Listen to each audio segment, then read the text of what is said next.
আউযু বিল্লাহি মিনাশ শাইতানির রাজিম। ক্বালা রাব্বি ইশরাহ লি সাদরি ওয়া ইয়াসসির লি আমরি ওয়াহলুল উকদাতাম মিন লিসানি ইয়াফকাহু কওলি। সম্মানিত দর্শকবৃন্দ, আপনাদের সকলকে জানাই আসসালামু আলাইকুম ওয়া রাহমাতুল্লাহ। কোরআনের দৃষ্টিতে যুদ্ধ এবং যোদ্ধা আর ধর্মের যে ইতিহাস, এগুলি আমরা একটু জানব। আমরা যদি রবের ইসলামী কিংডমে কোরআন মতে শান্তি চাই, তাহলে আমরা মুসলিমদের অন্তর্ভুক্ত, মুমিনদের অন্তর্ভুক্ত। কিন্তু যারা রবের ইসলামী কিংডমে যুদ্ধকে পছন্দ করে এবং দেশে দেশে যুদ্ধ বাঁধিয়ে শান্তি আনতে চায়, তারা হবে ইহুদি। এটাই কোরআনের একমাত্র ফয়সালা। আসুন আমরা 5 নম্বর সূরা আল মাইদা এর 64 নম্বর আয়াতে দেখি এখানে আল্লাহ রাব্বুল আলামিন কি বলছেন। وقالت اليهود يد الله مغلولة غلت أيديهم ولعنوا بما قالوا بل يداه مبسوطتان ينفق كيف يشاء وليزيدن كثيرا منهم ما أنزل إليك من ربك طغيانا وكفرا وألقينا بينهم العداوة والبغضاء إلى يوم القيامة كلما أوقدوا نارا للحرب أطفأها الله ويسعون في الأرض فسادا والله لا يحب المفسدين। ইহুদিরা বলে আল্লাহ তাআলার কুদরত বন্ধ হয়ে গেছে, প্রকৃতপক্ষে তাদের হাত দুটি যে বন্ধ হয়ে আছে। আর এমন কথা বলার দরুন তাদের উপরে অভিশাপ রয়েছে, বরং আল্লাহ তাআলার কুদরতই তো প্রশস্ত রয়েছে। নিজের ইচ্ছা মতো খরচ করেন। আসলে তোমার রবের তরফ থেকে যা নাজিল হয়েছে তাতে ওদের মধ্যে অনেকেরই দুষ্টামি অবাধ্যতা বেড়েই চলে। আমি তাদের মধ্যে পারস্পরিক শত্রুতা, হিংসাদেশ কিয়ামত পর্যন্ত স্থায়ী দেখতে পাচ্ছি। এই ইহুদিরা যখনই যুদ্ধের আগুন জ্বালায়, আল্লাহ তা নিভিয়ে দেন। এরা তো দুনিয়ার বুকে অশান্তি গোলযোগের জন্যই সচেষ্ট থাকে। আল্লাহ তো গোলযোগ সৃষ্টিকারীদেরকে মোটেই পছন্দ করেন না।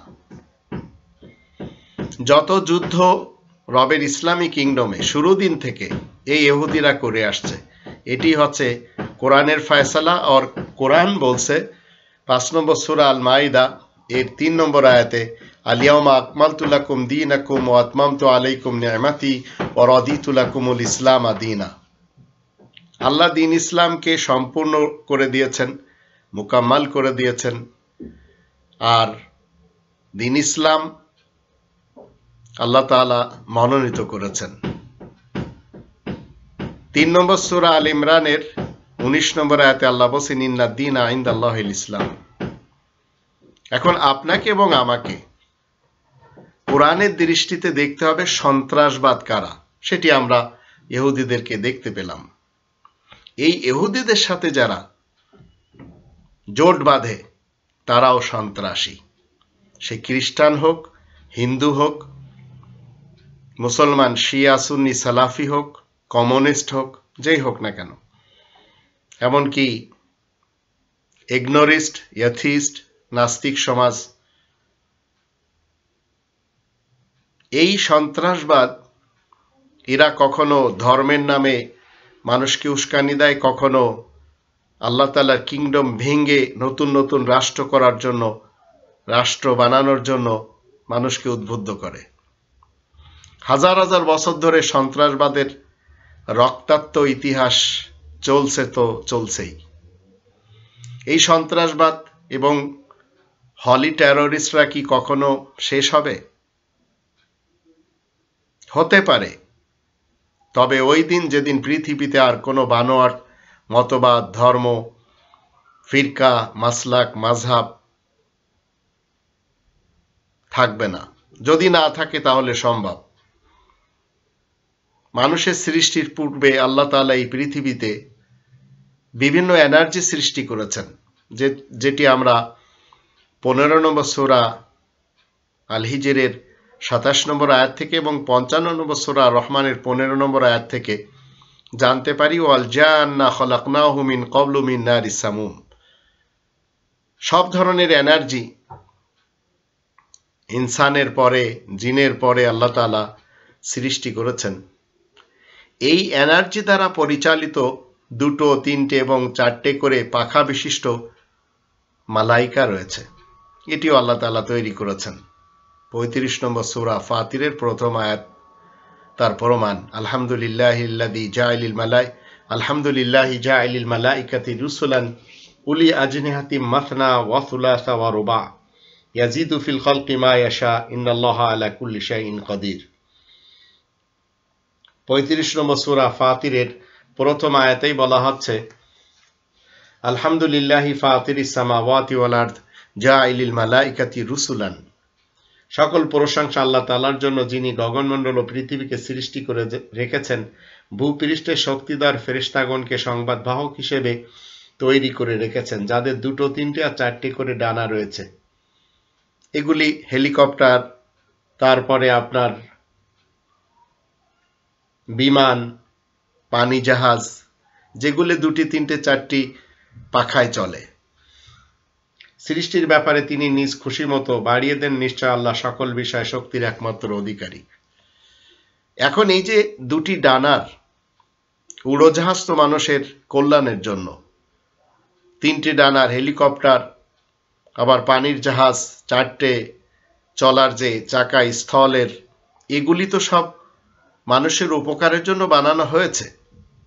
কিন্তু এগুলি আবার কপি করে উল্টোটাও বানানো হয়েছে। তো একদিন যখন এ সকল উপকারী ফেরেশতাদেরকে অপকার হিসেবে তৈরি করা হয়, অপর মানুষকে মারার জন্য, প্রতিপক্ষকে ঘায়েল করার জন্য, যেমন ধরেন ফাইটার বিমান, নৌবহর, রকেট নিক্ষেপকারী হেলিকপ্টার, সাজোয়া গাড়িতে পরিণত করে কোটি কোটি মানুষকে মৃত্যুর ঘাটে পৌঁছে দিয়েছে এই ইহুদি সমাজ। তখন এই সকল ফেরেশতারা বলে কি ওঠে জানেন? যখন এদের দিয়ে মানুষকে হত্যা করা হয়, তখন এরা বলে, হে আমাদের রব, আপনি পৃথিবীতে আদম তথা মানুষ সৃষ্টি করেছেন, এরা তো পৃথিবীতে ফাসাদ সৃষ্টি করছে, রক্তপাত করছে। এটি আসুন আমরা 2 নম্বর সূরা আল বাকারার 30 নম্বর আয়াত থেকে জেনে নেব। وَإِذْ قَالَ رَبُّكَ لِلْمَلَائِكَةِ إِنِّي جَاعِلٌ فِي الْأَرْضِ خَلِيفَةً قَالُوا أَتَجْعَلُ فِيهَا مَن يُفْسِدُ فِيهَا وَيَسْفِكُ الدِّمَاءَ وَنَحْنُ نُسَبِّحُ بِحَمْدِكَ وَنُقَدِّسُ لَكَ قَالَ إِنِّي أَعْلَمُ مَا لَا تَعْلَمُونَ। আর যখন তোমার রব মালাইকাদেরকে ভূপৃষ্ঠের শক্তিকে বললেন, বিনা সন্দেহে আমি পৃথিবীতে ক্ষমতা প্রয়োগকারী নিযুক্ত করতে যাচ্ছি, তারা বলল, এমন লোককে আপনি কি এর মধ্যে বানাতে যাচ্ছেন যে নাকি সেখানে অশান্তি ছড়াবে আর রক্তপাত ঘটাবে? আর আমরা আপনার প্রশংসার সাথে সাঁতার কাটছি ও পবিত্রতা বর্ণনা করছি। আল্লাহ বললেন, আমি যা বেশ জানি তোমরা তা মোটেই জানো না। তো পৃথিবীর মানুষের উপকারের জন্য লোহা তৈরি করা হয়েছে, এটি আল্লাহ 57 নম্বর সূরা আল হাদিদের 25 নম্বর আয়াতে বলছেন, ওয়া আনজালনাল হাদিদা ফিহি বাসুন শাদীদ ওয়া মানাফিউ লিন-নাস। লোহা দ্বারা মানুষ উপকার পাবে, এটাই মূলত লোহা সৃষ্টির, লোহার নাজিলের উদ্দেশ্য। কিন্তু এই লোহা দ্বারা মানুষ আজ সাজোয়া গাড়ি বানাচ্ছে, বিভিন্ন ধরনের ট্যাঙ্ক বানাচ্ছে, বিভিন্ন ধরনের অস্ত্র হাতিয়ার বানাচ্ছে। মানুষ যদি ভালো জিনিস এই লোহা দিয়ে তৈরি করে তাহলে তো কোনো সমস্যা নেই, আয়াতের উপর আমল হচ্ছে। আর যদি মানুষকে দুঃখ কষ্ট দেওয়ার জন্য, মৃত্যু দেওয়ার জন্য বিভিন্ন অস্ত্র হাতিয়ার বানায়, তাহলে বুঝতে হবে এই কাজগুলি যারা করছে এরা ইহুদি, এবং পৃথিবীতে যত অস্ত্র ব্যবসায়ী রয়েছে, পেন্টাগনের সাথে যাদের সম্পর্ক রয়েছে এবং যারা এই লড়াই করাতে পছন্দ করে আর লড়াকু হয়ে নিজেদেরকে পেশ করতে চাই, এরা মূলত ইহুদি, যা আমরা কোরআনের 5 নম্বর সূরা আল মায়েদার 64 নম্বর আয়াত থেকে জানলাম।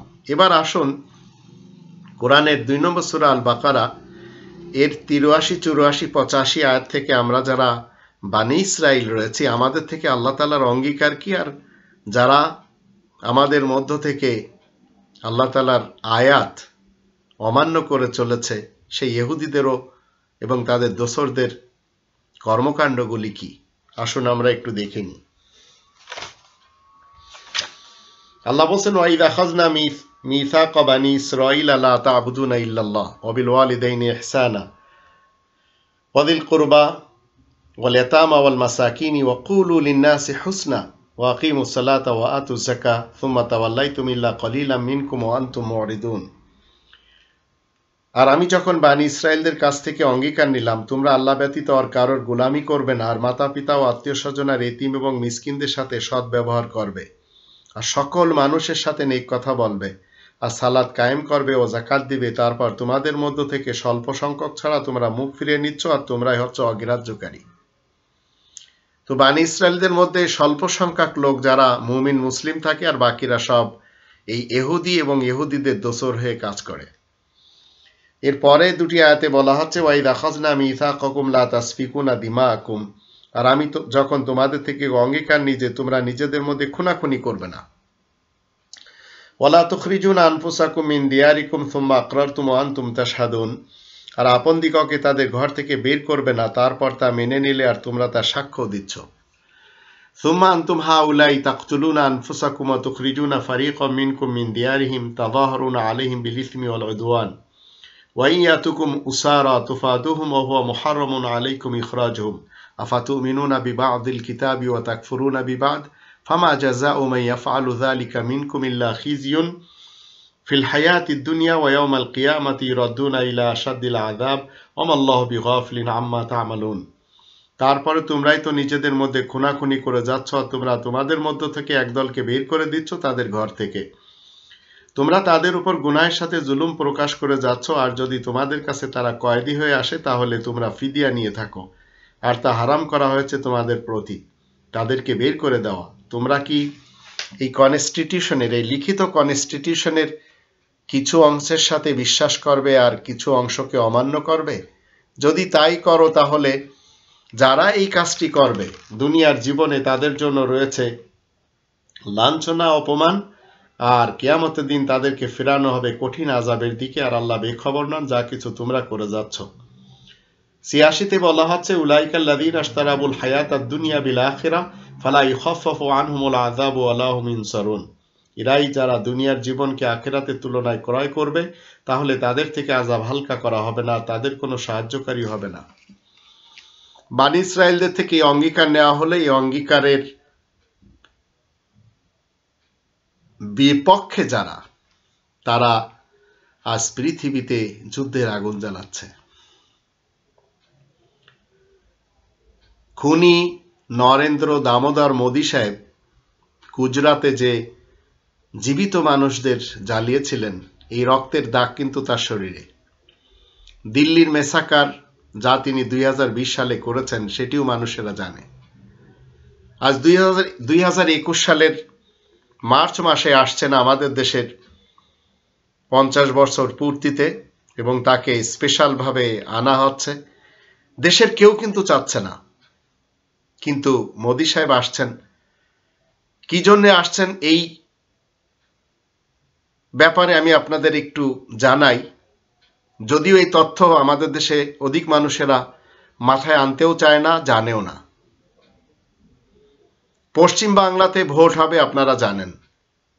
মোদি সাহেব ঢাকাতে এসে সেখান থেকে যাবেন গোপালগঞ্জের কাশিয়ানীতে, আবার ওখান থেকে যাবেন কোথায়? সাতক্ষীরাতে। ওনার নিরাপত্তার জন্য যা এদেশ করবে সবই করবে। এদেশের পুলিশ প্রশাসন, এমনকি যদি দরকার পড়ে আর্মি বলেন, বিজেপি বলেন, যা বলেন সবাই মোদির জন্য খাটবে। কারণ যে দেশের আর্মিদের প্রধান আজিজের মতো ভয়ানক লোক রয়েছে, যে দেশের পুলিশ প্রধান বেনজিরের মতো ভারত প্রেমী রয়েছে, সে দেশের জনগণ মোদি সাহেবকে চাক অথবা না চাক, তার জন্য যদি তার প্রোটোকল দিতে যদি মানুষকে মারতে হয় তাও মারবে। কিন্তু একটু চিন্তা করে দেখুন, এই লোকটি দিল্লি থেকে ঢাকায় এসে আবার ঢাকা থেকে কাশিয়ানী গোপালগঞ্জে যাবেন, আবার সাতক্ষীরা যাবেন কেন? এর কারণ কি জানেন? মমতা ব্যানার্জিকে হারাতে হবে। আর কাশিয়ানীতে রয়েছে, আপনারা সবাই জানেন, হিন্দুদের নিচু শ্রেণীর সেখানে রয়েছে ওই লোকদের একজন প্রধান, যার অনুসারী পশ্চিম বাংলায় কোটি কোটি। এই মাতল গোষ্ঠীর অগণিত হিন্দুরা ভারতের পশ্চিম বাংলায় থাকে, আর অন্যান্য এলাকাতে থাকে। এদেরই এক অংশ সাতক্ষীরাতে। এখন মমতা ব্যানার্জির বিরুদ্ধে হচ্ছেন বিজেপি। মোদি সাহেব চাচ্ছেন তার পার্টি পশ্চিম বাংলায় জিতুক, আর আসছেন তিনি কোথায়? এই মাতলদের, এই গোষ্ঠীর ভোট নেওয়ার জন্য তিনি আসছেন ঢাকায়। তিনি কোনো বঙ্গবন্ধু প্রেমী না, এবং তিনি কোনো হাসিনাকেও ভালোবাসেন তা না। নিজের স্বার্থ উদ্ধারের জন্য যা কিছু করতে হয় সেজন্য তিনি খুব বেশি প্রস্তুত। আপনারা জানেন একসময় নওয়াজ শরীফকে দেখতে যেয়ে, তার মাকেও দেখতে যেয়ে ভিসা ছাড়া চলে গেছিলেন পাকিস্তানে। তা নিয়ে অনেক কথা সে দেশে উঠেছিল। তো বাংলাদেশে তিনি এবার আসবেন। এর পূর্বে কিন্তু মুজিবের শতবর্ষের জন্য তিনি আসতে চেয়েছিলেন, কিন্তু যখন দেখলেন যে সমস্যা, ওইসব কারণে তিনি আসেননি। এখন ভয়ানক সমস্যা হলেও তার কোনো সমস্যা না। প্রোটোকল দেওয়ার দায়িত্ব এই অবৈধ প্রধানমন্ত্রী এবং তার প্রশাসন। এবং এদেশের প্রত্যেকটা মানুষ চাচ্ছে না আজ 2021 সাল, অন্যান্য দেশে সবাই আসুক, এমনকি মোদিও আসুক, কিন্তু ঢাকাতে এসে মেহমান থাকবে, মেহমানদারি বাংলাদেশিরা করবে, ঢাকা থেকে চলে যাবে। কিন্তু ঢাকাতে তো আসছেন না, ঢাকাতে তো বরায়ে নাম আসছেন, যাবেন সেই মতুল গোষ্ঠীর ওখানে কাশিয়ানিতে, সেখানে যে পূজা দিবেন। এবং তিনি বুঝাতে চাচ্ছেন পশ্চিম বাংলার যারা এই মতুল গোষ্ঠীর লোক রয়েছে তারা যেন বিজেপিকে ভোট দেয়। এ হচ্ছে আসল উদ্দেশ্য। তো ঠিক এইভাবে ইহুদিদের সাথে যে সমস্ত মুসলমান দেশগুলি আজ দিচ্ছে, তাদের কাছ থেকে যারা অস্ত্র কিনছে, আবার সেই পেন্টাগন বলেন বা অন্যান্য যারা এই হাউস অব কমন্স বলেন, আবার ক্রেমলিন বলেন, হোয়াইট হাউস বলেন, এরা সবাই মিলে কি করে? পৃথিবীতে এরা যুদ্ধের আগুন জ্বালায়। তো কোরআন আমাদেরকে বলছে যে তোমরা খুনাখুনি করবে না। রক্তপাত আল্লাহ তাআলার পছন্দ না। আজ নিজ দেশের লোকদের হত্যা করেছে খালেদা জিয়া, নিজ দেশের লোকদের হত্যা করেছে শেখ হাসিনা, নিজ দেশের লোকদের হত্যা করেছে হুসাইন মোহাম্মদ এরশাদ, নিজ দেশের লোকদের হত্যা করেছে জিয়াউর রহমান সাহেব, আর নিজ দেশের লোকদের হত্যা করেছে শেখ মুজিবুর রহমান সাহেব। এগুলি সবাই ইতিহাসে জানেন। একজনকে করুক, 5 জনকে করুক, হত্যা করেছেন। আর আল্লাহ তাআলার অঙ্গীকার ব্লাড শেডিং আল্লাহর পছন্দ না। ভারতে কাশ্মীর নিজেদের দেশে নিজেদের অংশ, কিন্তু সেখানে বেঘর করে দিয়েছে এই মোদি মুসলমানদেরকে। প্রতিনিয়ত সেখানে মানুষ মরছে। এই নরেন্দ্র মোদি যদি পশ্চিম বাংলা থেকে যেতে, তাহলে কি করবে? এই বাংলা ভাষার উপরে আর একটি হামলা চালাবে এবং স্কুল কলেজে হিন্দিকে বাধ্যতামূলক করে দেবে এবং বাংলাকে নরমাল ভাবে রাখবে। তো এই হচ্ছে জেদাজেদি, আর এই জেদাজেদির কারণে ভোট পাওয়ার জন্য আজ আসছে বাংলাদেশে। মৌলভী হুজুর বলেন, আর যারা পীর রয়েছে, আর যারা পলিটিশিয়ান রয়েছে, এরা যতই চেষ্টা করুক না কেন, তাকে আসতে হবে। আর যদি শেষমেশ ফাইনাল কোনো বাধা হয়ে যায়, তারপরেও ক্যানভাস এত বেশি হয়েছে যে ভারতের মাতল গোষ্ঠীর সেই লোকগুলি মোদিকেই ভোট দিবে। কারণ তারা জানতে পেরেছে মিডিয়াগুলির মাধ্যম দিয়ে যে সে এই গোষ্ঠীর প্রধানের কাছে, এই কাশিয়ানির সেই হিন্দু ব্যক্তির ওখানে এসে পূজা দিতে চেয়েছেন। তো এইসব ট্রিকগুলি বোঝা মুশকিল।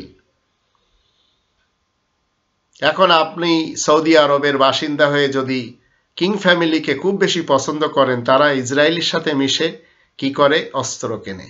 মারছে কাদেরকে? জাইদি শিয়াদেরকে। কোরআন নিষেধ করে।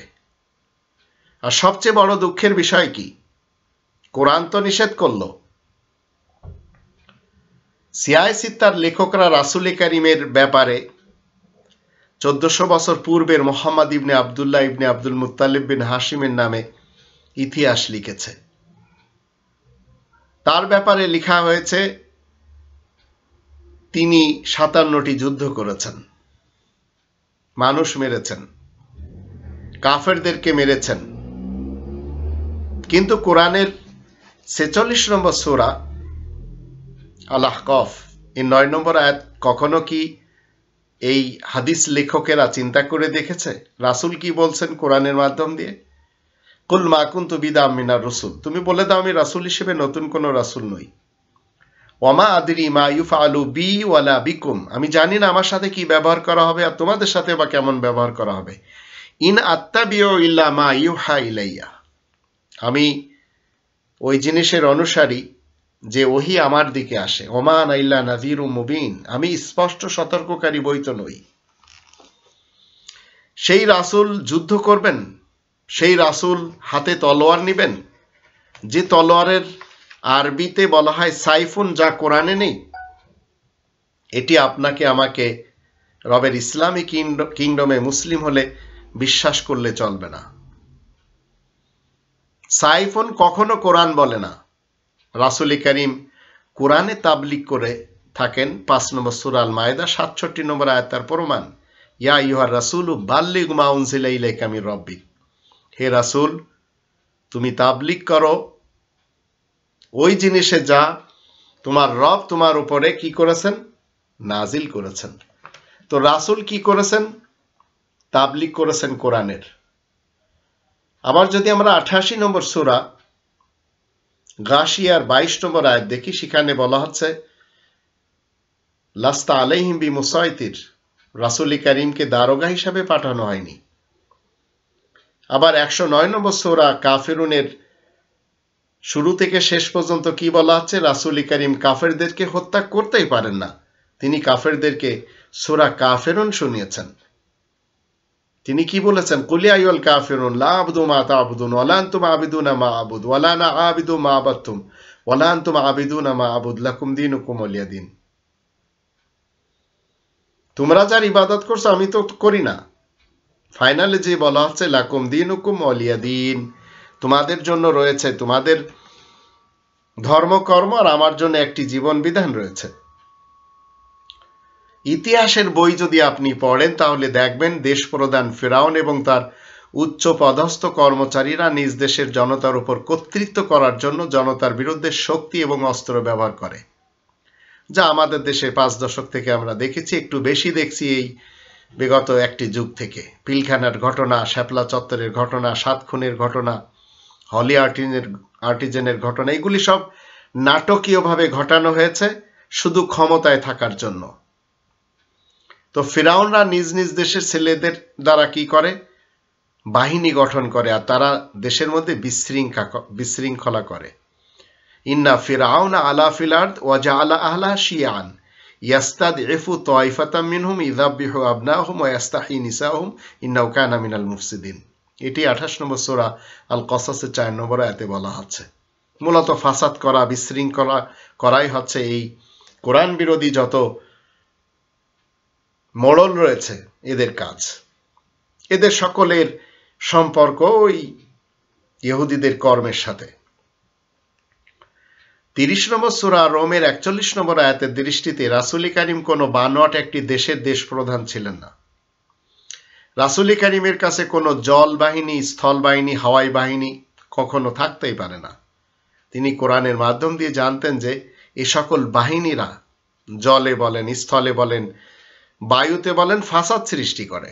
যাহারাল ফাসাদু ফিল বাররি ওয়াল বাহরি বিমা কাসাবাত আইদিন নাস লিইউযীকাহুম বা'দাল্লাযী আমিলু লাআল্লাহুম ইয়ারজিউন। এরা ফাসাদ সৃষ্টি করে আর এভাবে হয়ে আসছে, কারণ এই কনস্টিটিউশনে নিষেধ রক্তক্ষয়ী যুদ্ধ, রক্তপাত ঘটানো, মানুষকে নিজেদের ঘর থেকে বের করে দেওয়া হারাম। তো অনেকের ধারণা হলো পৃথিবীর লোকদের মধ্য থেকে অসমতা দূর করার জন্য অস্ত্র দ্বারা যুদ্ধ করলে তাতে কোনো দোষ নেই। অনেকের ধারণা, ইহুদিদের সে একই ধারণা। এমন ধরনের লোকদের মধ্য হতে দেখা যায় মোল্লা ওমর বলেন, ওসামা বিন লাদেন বলেন, আবদুল্লাহ ইজ্জাম বলেন, এরা সব এই ধরনের কথাগুলি বলে সমাজের এবং বিভিন্ন দেশের ছোট ছোট নৌজওয়ানদেরকে সেদিকে ডেকেছে।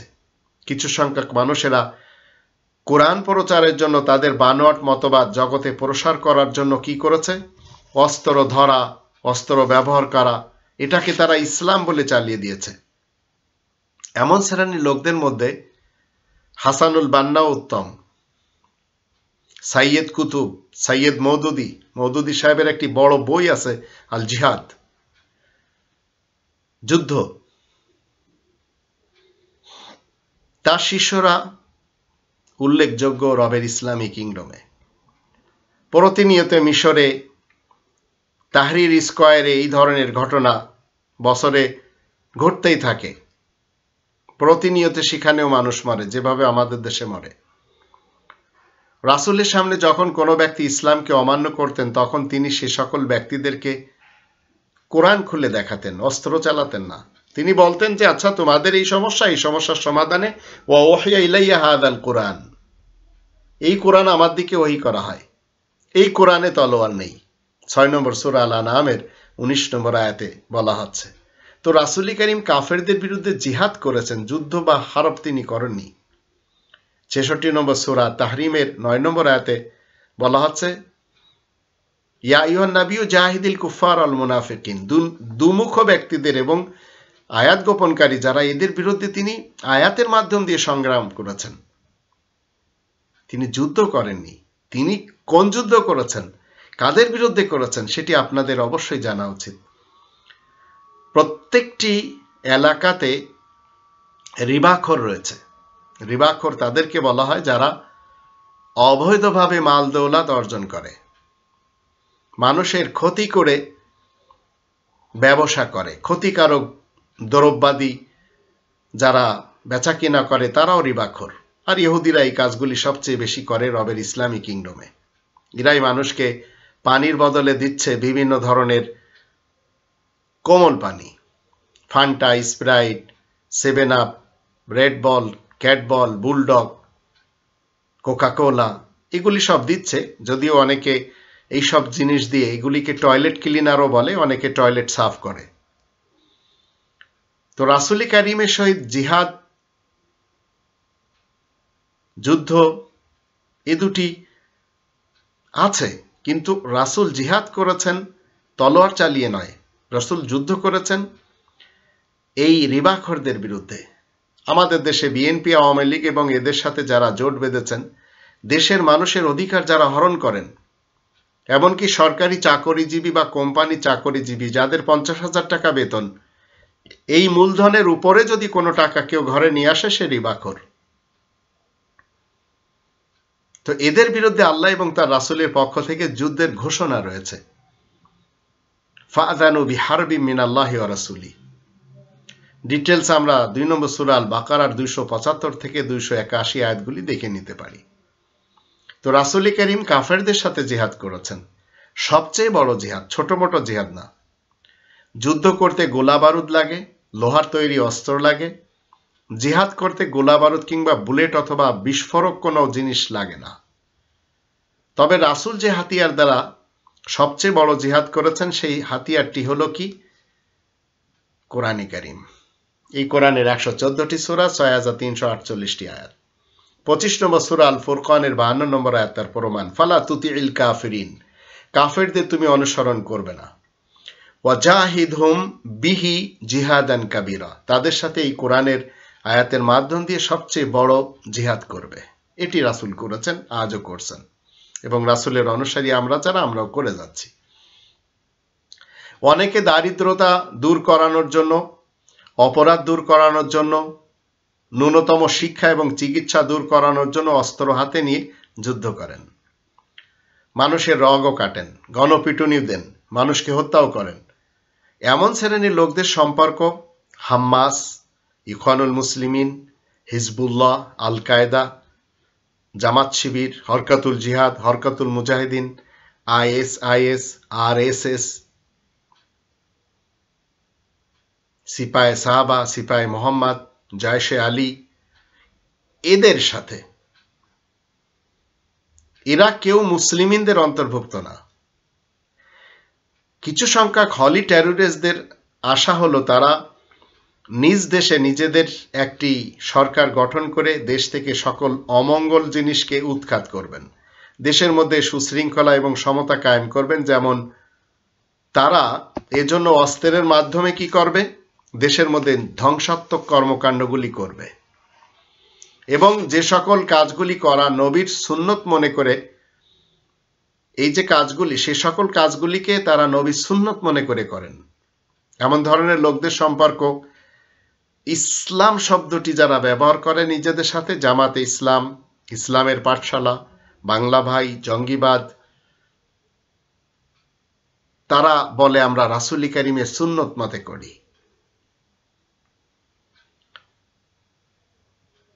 তাই তারা বলে রাসূল তাদের বিরুদ্ধে কখনো পরকালে যাবেন না, তাদের পক্ষে রাসূল সুপারিশ করে বলবেন এরা তো আমার সাথে জান্নাতে যাবে, কারণ এরা তলোয়ার চালিয়েছিল। এ ধরনের কথা অতীতের ইতিহাসের সাথে, রেওয়ায়াতের সাথে, হাদিসের সাথে,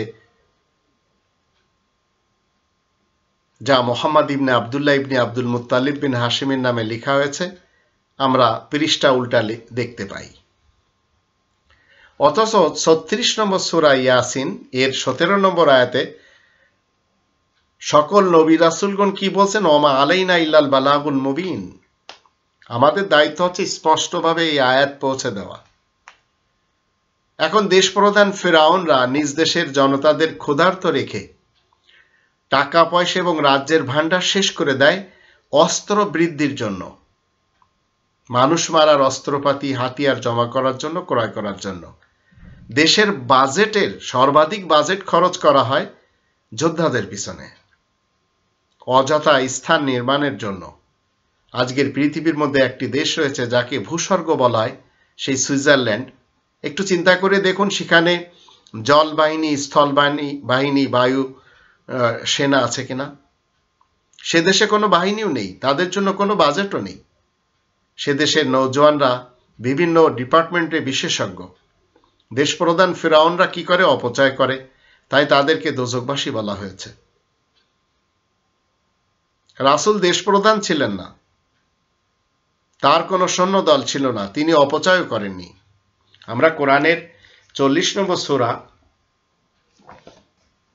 মুমিন এর ৪৩ নম্বর আয়াতে যদি দেখি, সেখানে দেখতে পাব আল্লাহ বলছেন, লা জারামা আন্না মা তাদউনানি ইলাইহি লাইসা লাহু দাওয়াতুন ফিদ দুনিয়া ওয়ালা ফিল আখিরাহ ওয়া আন্না মারাদ্দানা ইলাল্লাহ ওয়া আন্নাল মুসরিফিনা হুম আসহাবুন নার।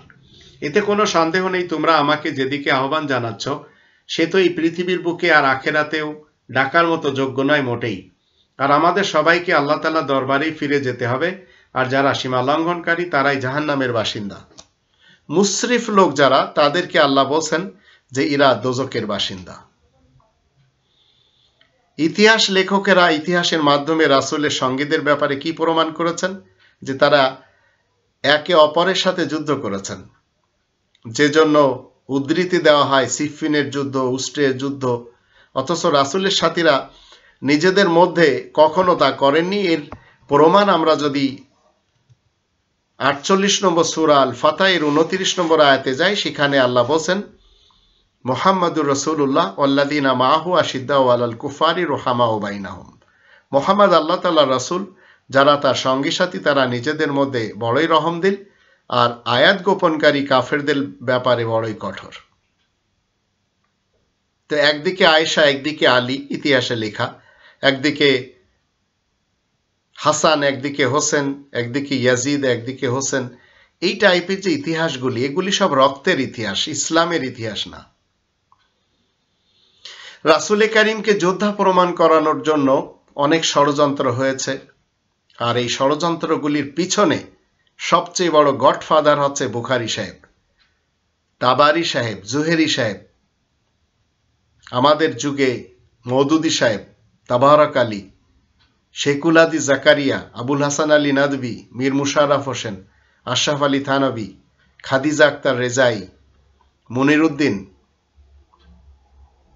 এরা রাসূল করিমের জীবনী লিখে তাকে 57টি যুদ্ধে অংশগ্রহণকারী হিসেবে চিহ্নিত করেছেন। এছাড়া সৌদি আরবের কিছু পাহাড়কে, যেমন উহুদ, বদর, খন্দক, তাবুক, এগুলি নিদর্শন হিসেবে রেখে দেওয়া হয়েছে এবং বলেছে যে এগুলিতে রাসূল এসে যুদ্ধ করেছেন। এ সকল নিদর্শনগুলির কারণে খ্রিস্টান বলেন, বৌদ্ধ বলেন, হিন্দু বলেন, ইহুদি বলেন, জারেতুস্তি বলেন এবং যারা আশরাকু রয়েছে, এরা ইসলামের এই শান্তির বিধানকে তারা মানে না। তারা মনে করে ইসলাম মানে যুদ্ধ। আর এর কারণে তারা আজ অনেক দূরে। যাদের কারণে আজ ইনারা কোরআন পড়ছেন না, তারা হলেন মুসলমান শিয়া সমাজ, মুসলমান সুন্নি সমাজ, মুসলমান সালাফি সমাজ। এদের সকলের কাছে কোরআন রয়েছে। এরা কোরআন না মেনে সেই 1400 বছর পূর্বের ইতিহাসের মোহাম্মদ ইবনে আবদুল্লাহ ইবনে আব্দুল মুত্তালিব বিন হাশিমের নামে তারা ইতিহাস পড়ে, হাদিস পড়ে, ফিকা পড়ে, উসুল পড়ে, এই সবই পড়ে। আর ইতিহাস পড়ে কি বলে? রাসূল 57টি যুদ্ধ করেছিলেন, আবার অনেকে বলছে 105টি। তো রাসূল কারীম পেয়ে সকল লেখকরা শুধু যোদ্ধা বলছেন তা নয়, তারা তাকে ধর্মযুদ্ধের প্রধান সেনাপতি হিসেবেও নির্বাচন করেছেন। দেখবেন বাজারে পাওয়া যায় সেনানায়ক মুহাম্মদ। একবিংশ শতাব্দীতে জগৎ জুড়ে মুসলমানদের উপর যে দুইজন লোক বুশ এবং ব্লেয়ারের মাধ্যমে যুদ্ধের ঘোষণা দেওয়া হয়েছিল, হাজার হাজার মানুষকে হত্যা করানো হয়েছিল, নিশ্চয় ওই সকল যোদ্ধাদের মধ্যে বুশ ব্লেয়ার প্রধান। তো বুশ ব্লেয়ার আমাদের যুগে দেখেছি আফগানিস্তান, ইরাক, সিরিয়া এগুলি শেষ করে দিয়েছে। তাই বলে তারা দুজন কি ভালো মানুষ? যোদ্ধারা, সেনা নায়করা কোনোদিন ভালো মানুষ হয়? পাকিস্তানের রাহিল শরীফ পাঠানদের মেরে শেষ করে দিয়েছে। তো আজকের বুশ ব্লেয়ার যদি ভালো মানুষ না হয়ে থাকে, তাহলে যারা রাসূলকে অপবাদ দেন যে তিনি সেনাপতি ছিলেন, সেনানায়ক ছিলেন, ওই সকল লোকেরা কতটুকু কোরআন সম্মত কথা বলছেন একটু চিন্তা করে দেখা দরকার। রাসূল কারীমকে মানুষেরা জাদুকর পর্যন্ত বলেছে, জাদুগ্রস্ত বলেছে। এটি আমরা 25 নম্বর সূরা আল ফুরকানের 8-9 আয়াত দুটি থেকে জানতে পারি। এমনকি বুখারী সাহেব বলেই গেছেন যে রাসূলের উপর জাদু হয়েছিল, যার জন্য সূরা ফালাক আর নাস নাজিল হয়েছে। একটি ইহুদি মেয়ে জাদু করেছিল। অথচ আল্লাহ বলেন ওয়াকালা যালিমুনা ইন তাত্তাবিউনা ইল্লা রাজুলাম মাসহুরা। যারা এই কথা বলবে যে তোমরা তো জাদুগ্রস্ত একজন লোকের অনুসরণ করে যাচ্ছ, এই কথা যারা বলবে আল্লাহ বলেন এরা জালিম। বুখারী সাহেব এটি বলেছেন। 61 নম্বর সূরা আস-সফের 6 নম্বর আয়াত মতে ঈসা রাসূল যখন বললেন ওয়া মুবাশশিরাম বিরাসূলিন ইয়াতি মিন বাদি ইসমুহু আহমদ ফালাম্মা জাআহুম বিল বাইয়িনাত ক্বালু হাযা সিহরুম মুবিন। ঈসা রাসূল যখন বললেন যে আমি তোমাদেরকে একটি সুসংবাদ দিচ্ছি, আমার পরে একজন নবী আসছেন, একজন রাসূল আসছেন যার নাম আহমদ। আহমদ যখন বানি ইসরাইলে আসে তখন মানুষেরা বলে তো স্পষ্ট জাদু, আজও বলছে।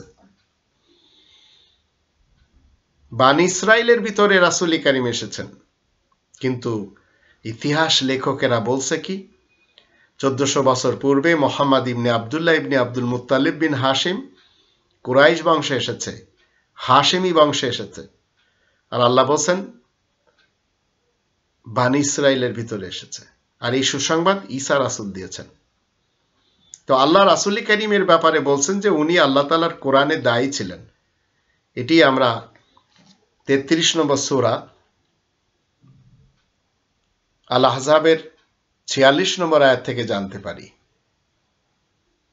তিনি মুবাশশির এবং নাজির ছিলেন। ওয়া দাঈয়ান ইলাল্লাহি বিইজনিহি, আল্লাহ তাআলার দিকে, আল্লাহ তাআলার অর্ডার মতে তিনি দাঈ ইলাল্লাহ ছিলেন। কিন্তু শিয়া মুসলমান বলেন, সুন্নি মুসলমান বলেন, সালাফি মুসলমান বলেন, ধর্মকে প্রচারের জন্য তলোয়ার ব্যবহার করছেন। তারা যুদ্ধের স্থান রূপে কারবালা, নাজফ আশরাফকে চিহ্ন এবং প্রতীক হিসেবে রেখেও দিয়েছেন। আপনি যদি যান সেই ইরাকের, সেখানে আপনি নাজফ আশরাফে বলেন বা কারবালাতে বলেন, তারা বলেই যাচ্ছে। অথচ এই সকল জায়গার সাথে রক্তের সম্পর্ক, আর রক্তপাত ঘটাতে এই কোরআন নিষেধ করে, যা আমরা 2 নম্বর সূরা আল বাকারার 84-85 আয়াত দুটি থেকে জানলাম। তো আল্লাহ কখনো চান না যে মালদার ধনীদের দৌলত শুধুমাত্র ধনীদের মুঠে আবদ্ধ থাকুক। তাই তিনি কোরআনে বলে দিয়েছেন, ধনীদের দৌলতে বঞ্চিতদের কি রয়েছে? অধিকার রয়েছে। এটি 51 নম্বর সূরা যারিয়াতের 19 নম্বর আয়াতে বলা হচ্ছে, ওয়াফি আমওয়ালিহিম হাক্কুল লিসাইলি ওয়াল মাহরুম। কিন্তু আমাদের দেশের সবচেয়ে বড় ধনী অস্তরের ব্যবসা করে। 59 নম্বর সূরা আল হাশর এর 7-8 আয়াত দুটিতেও আল্লাহ বলছেন, লিকাইলা ইয়াকুনা দুলাতাম বাইনাল আগনিয়া মিনকুম ওয়া মা আতাকুমুর রাসূলু ফাখুযুহু ওয়া মা নাহাকুম আনহু ফান্তাহু। রাসূল কি করবেন? বড় লোকদের কাছ থেকে মাল দৌলত নিয়ে গরিবদের মাঝে বন্টন করবেন। যাকে যতটুকু দেয়া হবে ততটুকু তাকে নিতে হবে। কিন্তু আজ এই বন্টন ব্যবস্থা নেই বললেই চলে। আল্লাহ এই কথাও বলে দিয়েছেন যে প্রত্যেকের দরকারের অধিক মালকে আটকে রাখা নিষেধ। আপনার যতটুকু প্রয়োজন ততটুকু আপনার, প্রয়োজনের অতিরিক্ত আপনার না। আপনার জরুরত পুরা হয়ে গেছে, সেই মাল দৌলত আপনাকে খরচ করে দিতে হবে যদি আপনি আল্লাহ বিশ্বাসী হন। এটাই হচ্ছে রাসূলের আদর্শ। রাসূলের ব্যাংক ব্যালেন্স ছিল না। রাসূলের কাছে সুদমুক্ত ব্যাংক, রিবামুক্ত ব্যাংক কখনো সম্ভব না, তা ছিল না। কিন্তু জামাতে ইসলামের কাছে রয়েছে। তাদের দাবি হচ্ছে যে তারা রিবামুক্ত ব্যাংক করেছে। এটি একটি নিছক ভাওতাবাজি, যা মুসলমানদেরকে ফাঁসানোর জন্য ইসলাম শব্দটি ব্যবহার করে। 2 নম্বর সূরা আল বাকারার 219 নম্বর আয়াতে বলা হচ্ছে, যখন জিজ্ঞেস করা হবে কতটুকু খরচ করতে হবে, কুল, তুমি বলে দিবে আল আফ, বাড়তি যা রয়েছে সবই। এখন যারা আমাদের দেশে বা অন্যান্য দেশে রিবার সাথে সম্পর্ক রাখেন, রিবাকে আমাদের দেশে কিন্তু সুদ বলা হয়। সুদ আর রিবা আলাদা জিনিস। সুদ কোনো শব্দই না। কোরআনে রিবা বলছে। তো এই রিবা, আপনি যদি রিবাখোর হন তাহলে আপনার বিরুদ্ধে আল্লাহ এবং তার রাসূলের পক্ষ থেকে যুদ্ধের ঘোষণা রয়েছে। আমাদের দেশে একজন মন্ত্রী আজ 2021 সালে পাওয়া মুশকিল, যে মন্ত্রী রিবাখোর না। একজন এমপি পাওয়া মুশকিল যে রিবাখোর না। দেশ প্রধান হাসিনা অবৈধ প্রধানমন্ত্রী। ঠিক এইভাবে চেয়ারম্যান, মেম্বার পাওয়াই মুশকিল, সবাই রিবাখোর। যারা আল্লাহ তার রাসূলের সাথে যুদ্ধের জন্য প্রস্তুতি নিচ্ছে, এরা পরকালে কতটুকু জয়লাভ করবে সেটি আপনার আমার জানা হয়ে গেছে 2 নম্বর সূরা আল বাকারার 275 থেকে 281 আয়াতগুলির মাধ্যম দিয়ে। আরেক শ্রেণীর লোক রয়েছে ধর্মজীবী করে খায়। তারা এই কোরআনের আয়াতকে আপনার আমার সামনে রেখে তারাও রিবাখোর হয়ে জীবন কাটায়। সেখানে কি বলা হচ্ছে? 2 নম্বর সূরা আল বাকারার 174-175 আয়াত দুটিতে বলা হচ্ছে, যারা আল্লাহ তাআলার আয়াত স্বল্প বিনিময়ে বিক্রি করে, আল্লাহ বলেন, ইয়াকুলুনা ফি বুতুনিহিম নারা, এরা নিজেদের পেটে আগুন খায়, আগুন ভরে। একটু চিন্তা করে দেখুন, এরা নিজেরা কিন্তু আগুন খাচ্ছে, আবার এরা বলছে ব্যাংকে যারা চাকরি করে তারা সুদ খায়। তো ব্যাংকে চাকরি করা এটা সুদের সাথে তো সম্পর্কই না। ব্যাংক একটি কন্ট্রাক্টে আসে, সেই কন্ট্রাক্টে যদি আপনি আসতে চান তাহলে লেনদেন হয়। কিন্তু রিবা, আপনি মেহনত ছাড়া মাল আনছেন আপনার ঘরে।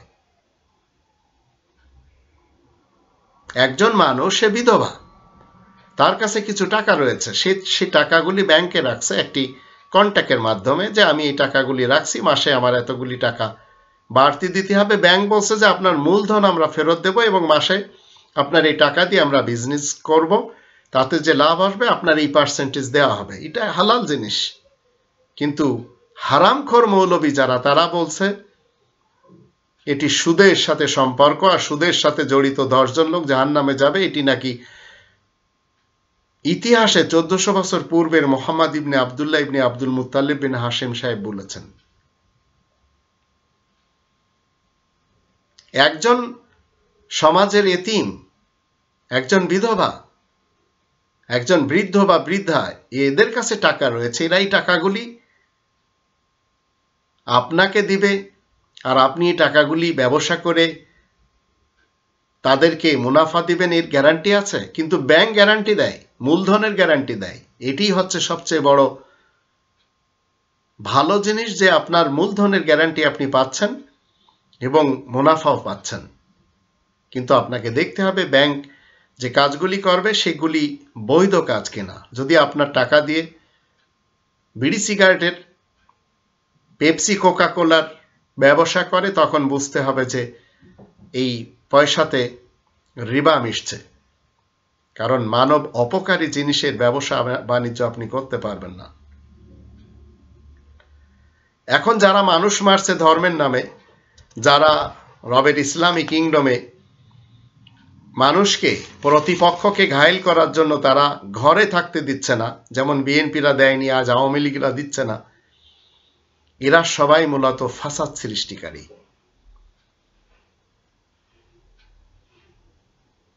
আপনি যদি আল্লাহ তাআলার আইনের সাথে যুদ্ধ করেন, তাহলে আপনাকে 4টি শাস্তি, যে কোনো একটি শাস্তি দেওয়া হবে।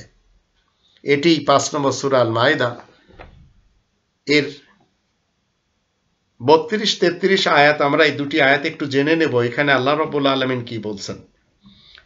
আল্লাহ বলেন, মিন আজলি যালিকা কাতাবনা আলা বানি ইসরাঈলা আন্নাহু মান কাতালা নাফসান বিগাইরি নাফসিন আও ফাসাদিন ফিল আরদ ফাকান্নামা কাতালা নাসা জামিআ ওয়া মান আহইয়াহা ফাকান্নামা আহইয়ান নাসা জামিআ ওয়ালাকাদ জাআতহুম রুসুলুনা বিল বায়িনাতি সুম্মা ইন্না কাসীরাম মিনহুম বা'দা যালিকা ফিল আরদি লামুসরিফুন ইন্নামা জাযাউল লাযীনা ইউহারিবুনা আল্লাহ ওয়া রাসূলাহু ওয়া ইয়াসআউনা ফিল আরদি ফাসাদান আন ইউকাত্তালু আও ইউসাল্লাবু আও তুকাত্তা আইদিহিম ওয়া আরজুলুহুম মিন খিলাফ আও ইনফাউ মিনাল আরদ যালিকা লাহুম খিজিয়ুন ফিদ দুনিয়া ওয়া লাহুম ফিল আখিরাতি আযাবুন আযীম। এই কারণে আমি বনী ইসরাইলদের জন্য নির্দেশ জারি করে দিয়েছি, যে কেউ কাউকে অহেতুক হত্যা করবে, হত্যার অপরাধ ছাড়া, কিংবা দেশে ফাসাদ বিশৃঙ্খলা সৃষ্টি করবে, সে তো এভাবে গোটা মানব জাতিকে হত্যা করল। আপনি যে নেতার কর্মী হয়েছেন, আপনি বুকে হাত দিয়ে বলুন আপনার সেই নেতা কোনো একজনকে খুন করেছে কিনা। যদি খুন করে থাকে, তাহলে আল্লাহ তাআলার দৃষ্টিতে সকলকে খুন করেছে সে। এরপরেও আপনি খুনিকে মেনে চলেছেন। আপনি বিএনপি করেন, আওয়ামী লীগ করেন, আমার কোনো সমস্যা নেই, কিন্তু আপনাকে চিন্তা করতে হবে। কারণ 17 নম্বর সূরা বানী ইসরাইলের 71 নম্বর আয়াতের দৃষ্টিতে এই খুনির সাথে, এই নেতার সাথে আপনাকে উঠতে হবে, এই নেত্রীর সাথে আপনাকে উঠতে হবে। তাহলে আপনাকে বুঝে শুনে নেতা নির্বাচন করতে হবে। আর আমি রবের ইসলামী কিংডমে ইব্রাহিম রাসূল এবং তার সঙ্গী সাথী যত নবী রাসূল রয়েছে তাদেরকে ইমাম এবং নেতা মানি, তাদের সাথে আমি উঠব। 2 নম্বর সূরা আল বাকারার 124 নম্বর আয়াত তার প্রমাণ, 21 নম্বর সূরা আল আম্বিয়ার 73 নম্বর আয়াত তার প্রমাণ। এরপরে বলা হচ্ছে, হত্যার অপরাধ ছাড়া কাউকে যে অহেতুক হত্যা করবে কিংবা দেশে ফাসাদ বিশৃঙ্খলা করবে, সে তো এইভাবে গোটা মানব জাতিকে হত্যা করলো আল্লাহ তাআলার দৃষ্টিতে। আর যে ব্যক্তি একটি লোককেও বাঁচানোর উপকরণ করবে, সে তো গোটা মানব জাতিকে বাঁচালো। তাদের কাছে তো সুস্পষ্ট নিদর্শন নিয়ে আমার রাসূলগণ এসেছে, তবুও তাদের মধ্যে অনেকে পরেও দুনিয়ার বুকে অনেক বাড়াবাড়ি করে। এরপরে আসুন, যারা এই কনস্টিটিউশনের সাথে যুদ্ধ করে, রবের আইনের সাথে, এটি যেন স্থায়িত্ব না হতে পারে, এটি যেন দেশে কায়েম না হতে পারে, এর জন্য যারা যুদ্ধ করে তাদের শাস্তি দেখেন। আর যারা আল্লাহ তার রাসূলের আইনের সাথে যুদ্ধ করবে আর দুনিয়ার বুকে অশান্তি সৃষ্টির অপচেষ্টায় মেতে উঠবে, তাদের শাস্তি হলো তাদেরকে হত্যা করা হয়, কিংবা শুলে চড়ানো হয়, অথবা তাদের একখানা হাত ও একখানা পা বিপরীতভাবে কেটে ফেলা হয়, কিংবা বহিষ্কার করে দেওয়া হয় আপন দেশ থেকে। এসব তো হচ্ছে দুনিয়ার বুকে তাদের অপমান, তাদের জন্য আখিরাতেও ভয়ানক শাস্তি রয়েছে। এই আয়াতের দৃষ্টিতে পাকিস্তানের আলতাফ হোসেনকেও চিনতে পারেন, বাংলাদেশে তাসলিমা নাসরিনকেও চিনতে পারেন, আরো অন্যান্য দেশের যারা বিতাড়িত সকলকে চিনতে পারেন। এবার আপনি আসুন, এই সুদের যে সিস্টেম কোত্থেকে এসেছে। মৌলবীরা নিজেরা কিন্তু আগুন খাচ্ছে, নিজেদের পেটে আগুন ভরছে। 2 নম্বর সূরা আল বাকারার 174, 175, এমনকি 176 এই আয়াত 3টির মাধ্যম দিয়ে আমরা জানতে পারি। কিন্তু তারা আবার বলে যাচ্ছে, ফতোয়া দিচ্ছে ব্যাংকের সাথে চাকরি করা যাবে না। সুদ নিয়ে বাইবেল একটি কথা বলে, সেটি আমি আপনাদের সামনে বাইবেলের লুক অধ্যায়ের 19 22 এবং 23 সেখানে বলা হচ্ছে, বাদশা বললেন, ওরে দুষ্টু গোলাম, তোর মুখের কথা দিয়েই তো আমি বিচার করব। তুই তো জানতিস যে আমি কড়া লোক, যা জমা করিনি তা নিয়ে থাকি, আর যা বুঝিনি তা কাটি, যা বুনিনি তা কাটি। তবে আমার টাকা তুই মহাজনের কাছে রাখলি না কেন? তাহলে তো আমি এসে টাকাটাও পেতাম এবং সঙ্গে কিছু সুদও পেতাম। গ্রামগঞ্জে কিছু মানুষ আছে যারা টাকা লাগায় মেহনত ছাড়া। আপনি টাকা দিয়েছেন কাউকে, দিয়ে এবার কি করছেন? তার কাছ থেকে বাড়তি নিচ্ছেন, এটা রিবা। তো এখানে কি দেখা যাচ্ছে? বাইবেলধারীরা পৃথিবীতে এরাই টাকা তৈরি করে, এরাই মানুষকে ঋণ দেয়, আবার সুদ নেয়। তো মানব রচিত বাইবেল থেকে যুদ্ধের যে সকল আভাস পাওয়া যায়, তাতে দেখা যায় বাইবেলধারী ইহুদি এবং খ্রিস্টান এরা কত মানুষের জীবন কেড়ে নিয়েছে। আসুন আমরা একটু গণনা পুস্তকের 31-7 যাই।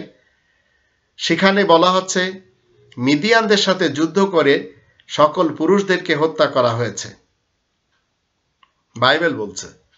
আবার দ্বিতীয় বিবরণের 13 থেকে 15-তে বলা হচ্ছে তলোয়ারের সাহায্যে হত্যা করবে।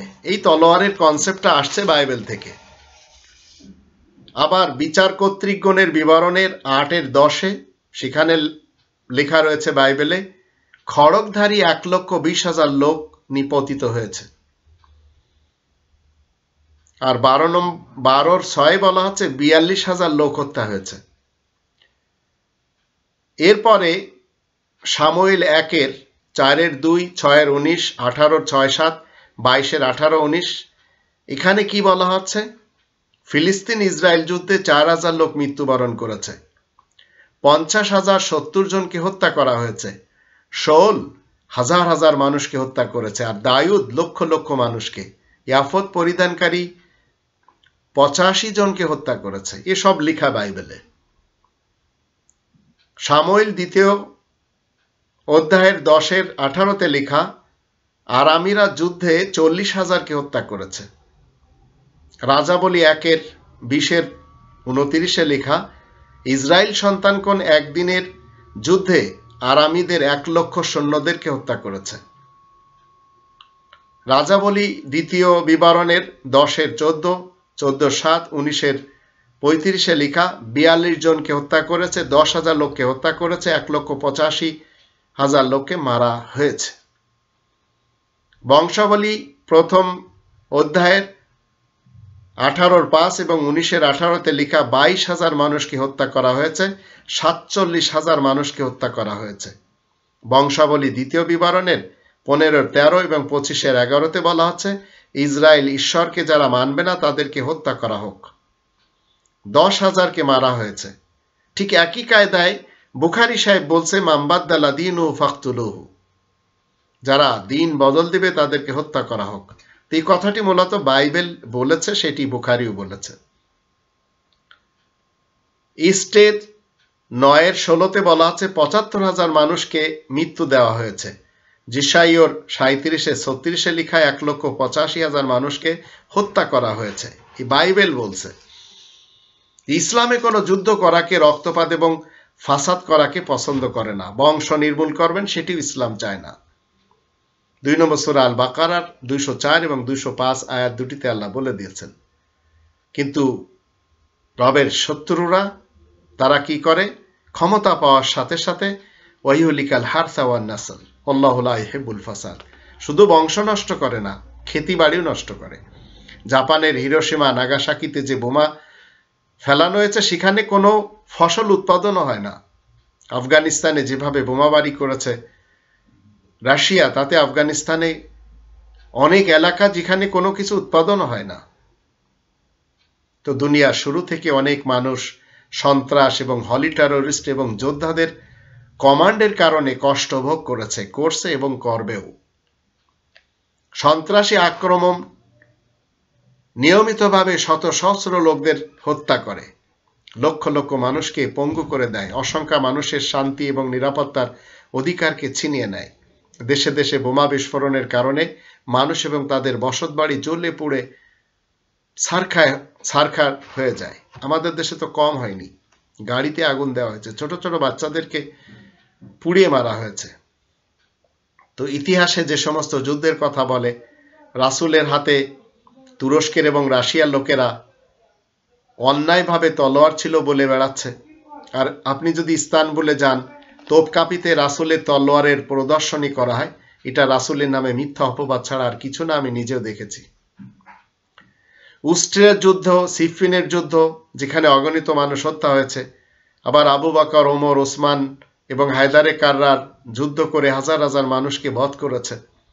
Taimur Lang, Hulagu Khan, Genghis Khan যুদ্ধ করে লক্ষ লক্ষ মানুষকে হত্যা করেছে। খিলাফতে Banu Abbas, Banu Umayya, Mughal মুসলমানদের ধর্মের জন্য যুদ্ধ, এগুলিতে শুধু মানুষই মরেছে। যুদ্ধ কোনো ধর্মের হোক কিংবা স্বাধীনতা অর্জনের জন্য হোক, যুদ্ধের ফল সর্বদা মৃত্যু, দুর্দশা, ধ্বংস ছাড়া আর কিছুই বৃদ্ধি পায় না। এটি আপনাকে আমাকে জানতে হবে। সাদা কালোরা পৃথিবীতে যুদ্ধ করে যাচ্ছে, আরব অনারবরা যুদ্ধ করে লক্ষ লক্ষ মানুষকে মেরেছে। তুর্কি শাসন আমলে স্পেনের মুসলমানরা শাসক হয়ে এরা মানুষ মেরেছে, হাজার হাজার প্রাণ চলে গেছে, লাখ লাখ প্রাণ চলে গেছে। আর ব্রিটিশ এবং ভারত যুদ্ধ হয়েছে, ভারত পাকিস্তান যুদ্ধ হয়েছে, পাকিস্তান বাংলাদেশ যুদ্ধ হয়েছে, হিন্দু মুসলমান যুদ্ধ হয়েছে। এই সকল যুদ্ধে 1.5 কোটিরও বেশি মানুষ মারা গেছে এই ভারত উপমহাদেশে। ভিয়েতনাম আমেরিকার যুদ্ধ, ইরান ইরাক যুদ্ধ, ইরাক কুয়েত যুদ্ধ, ইরাক আমেরিকা যুদ্ধ হয়ে লক্ষ লক্ষ মানুষ জান দিয়েছে আর পঙ্গু হয়েছে। ফিলিস্তিন ইসরায়েল যুদ্ধ, বসনিয়া হার্জেগোভিনা যুদ্ধ, সিয়েরা লিওন যুদ্ধ, রাশিয়া আফগান যুদ্ধ, আফগান আমেরিকার যুদ্ধ, এসবে প্রাণ হারিয়েছে লক্ষ লক্ষ মানুষ। যোদ্ধারা এবং হলি টেররিস্টরা বাংলাদেশের 63টি জেলাতে বোমা বিস্ফোরণ করেছে খালেদা জিয়ার নেতৃত্বে। আবার নিউ ইয়র্কের টুইন টাওয়ার ধ্বংস করেছে, আয়ারল্যান্ডের উত্তরাঞ্চলে, কাশ্মীরে, বালি দ্বীপে, স্পেনের মাদ্রিদে, ইংল্যান্ডের লন্ডনে, শ্রীলঙ্কায়, থাইল্যান্ডে, ফিলিপাইনে, ইস্ট তিমোরে, ইস্তানবুলে, বোম্বে বোমা বিস্ফোরণ করে মানুষ মেরেছে। এরা সবাই হলি টেররিস্ট। তো যুদ্ধ যারা করে এরা আতঙ্ক ছড়ায়, এরা নিরাপত্তাকে ধ্বংস করে। জগৎ জুড়ে 1914 সালের প্রথম বিশ্বযুদ্ধে 2 কোটি মানুষ মারা গেছে, আর দ্বিতীয় বিশ্বযুদ্ধে অসংখ্য মানুষ মৃত্যুবরণ করেছে। আর কম্বোডিয়ার গণহত্যা ভূমিতে 10 লক্ষ মানুষ মারা গিয়েছে, রোয়ান্ডাতে 8 লক্ষ মানুষ নিহত হয়েছে। খুলনা জেলে জিয়া সাহেবের যুগে অগণিত মানুষকে মেরে পেট ফেড়ে ট্রাক ভরে বঙ্গোপসাগরে ভাসিয়ে দেওয়া হয়েছে। তো প্রত্যেকটি যুদ্ধের সময় মহিলাদেরকে বন্দী করে আবার ধর্ষণও করা হয়েছে। 1971-এ 30 লক্ষ মা বোনদের যে ঘটনা এবং 30 লক্ষ মানুষের যে ঘটনাগুলি আমরা শুনি, ভারতের আর্মিরা পাকিস্তানের আর্মিদের পোশাক পরে, আবার পাকিস্তানি অনেক আর্মিরা এদেশের মা বোনদের ইজ্জত লুটেছে। ভারত স্বার্থের জন্য এসেছে, স্বার্থ পুরা করেছে, দেশের সবকিছু লুটপাট করে নিয়ে গেছে। এরপরেও এই দেশের বন্ধু রাষ্ট্র হিসেবে ভারত স্বীকৃতি পাচ্ছে গুটি কতক ভারত প্রেমীদের কারণে। দুঃখের বিষয় হলো, দেশটি পাকিস্তান যখন হস্তান্তর করে তখন সেটি নিয়ে নিয়েছে ভারত। জেনারেল নিয়াজি দিচ্ছে, জেনারেল আরোরাকে। আতাউল গনি ওসমানী সাহেব কোথায় ছিলেন আমি জানি না, জিয়া রহমান সাহেব কোথায় ছিলেন আমি জানি না, আর অন্যান্য যারা সেক্টর কমান্ডার ওনারা কোথায় ছিলেন তাও আমি জানি না, জাতিকে জানানো হয়নি। ভারতীয়রা পাকিস্তানিরা লুটপাট করেছে, পাক এবং ভারতীয় মিলিটারিরা আমাদের দেশের মা বোনদের ইজ্জত নিয়ে খেলেছে। তো ধর্মের যোদ্ধারা যুদ্ধ করতে যেয়ে নারীদেরকে কবজা করে গনিমতের মালও বানিয়েছে। কোরআন কিন্তু এসব কথা বলে না, এগুলি সব মানুষের লেখা ইতিহাস থেকে আপনি পাবেন। আবার আজলের প্রথা শিক্ষা দেওয়া হয়েছে, তাদের সাথে যখন ইন্টারকোর্স করবে তখন বীর্য নিপাতের সময় তারা আজল করেছে, এমনও লেখা রয়েছে ইতিহাসে। তো আপনাকে জানতে হবে, শুরুতে ইহুদি এবং খ্রিস্টানরা মিলে আরব আফ্রিকার মুসলমানদের সাথে ধর্মের খাতিরে যুদ্ধ করেছে। তারা সবাই নিজেদের সুবিধা অর্জনের চেষ্টা করেছে। পবিত্র যোদ্ধাদের কারণে ধার্মিকদের ধর্মের শহর জেরুজালেম, বাগদাদ, দিল্লি, দামেস্ক, ইস্তানবুল আরো অন্যান্য এলাকাতে লাশের স্তূপ পড়েছিল, এমনকি আমাদের কলকাতা শহরেও। নালা পরনাগুলিতে রক্তের স্রোত বয়েছে। ঢাকাতে পিলখানার ঘটনাতেও আমরা স্বচক্ষে মিডিয়ার মাধ্যম দিয়ে দেখতে পেয়েছি আমাদের জীবনে। যারা করেছে তারা মুসলিম? কখনো না। তারা জান্নাতে যাবে? প্রশ্নই জাগে না। তো অতীতের যোদ্ধারা এবং হলি টেররিস্টরা মুখে সবসময় শান্তি স্থাপনের গান গেয়ে গেছে, তবে কাজে তারা অশান্তির সকল রাস্তাগুলিকে প্রসার করেছে। আজও প্রত্যেকটি দেশের দল, বিরোধী দলের সকল পরিচালকরা মুখে শান্তির কথা আর কাজে অশান্তির কাজগুলিকে আঞ্জাম দিচ্ছে। তা আমরা বাংলাদেশি মানুষের জন্য আমাদের করণীয় কাজ হলো, যারা আমাদের মধ্যে বিভিন্ন দলের নেতা নেত্রীদের থেকে এবং ধর্মের পার্টির কাহিন আর বক্তাদের থেকে যখন শুনবেন, তারা যখন বলবে যে আমরা শান্তি স্থাপন করব, আমরাই শান্তি আনবো, আমরাই শান্তির প্রতীক, এখন তাদেরকে আমরা সবাই কোরআনের দৃষ্টিতে অশান্তি স্থাপনকারী হিসেবে জানবো। কারণ 2 নম্বর সূরা আল বাকারার 11 এবং 12 আয়াত দুটিতে আল্লাহ কি বলছেন, আসুন আমরা একটু দেখে নিই। ওয়াইযা কিলা লাহুম লা তুফসিদু ফিল আরদি ক্বালু ইন্নামা নাহনু মুসলিহুন। আর যখন তাদেরকে বলা হয় পৃথিবীতে ফাসাদ সৃষ্টি করো না, তখন তারা বলে আমরা তো শান্তি স্থাপনকারী। ইউনাইটেড নেশন বলেন আর আমাদের দেশের ধর্মীয় নেতা বলেন এবং পলিটিক্স যারা করে পলিটিশিয়ানদের বলেন না কেন, আল্লাহ বলছেন আলা ইন্নাহুম হুমুল মুফসিদুনা ওয়ালাকিন লা ইয়াশউরুন, তোমরা জেনে রাখো বিনা সন্দেহে ওরাই ফাসাদ সৃষ্টিকারী, কিন্তু ওরা তা বুঝতেই পারছে না। এই হচ্ছে কোরআনের দৃষ্টিতে। আর ইতিহাস এবং রিওয়ায়াত আর হাদিস আর তারিখের দৃষ্টিতে যুদ্ধ, যোদ্ধা এবং হলি টেররিস্ট এগুলি মূলত সবই মানুষের বানানো। আল্লাহ নিষেধ করেছেন, আল্লাহ ব্লাড শেডিং পছন্দই করেন না। যুদ্ধ অনেক দূরের কথা।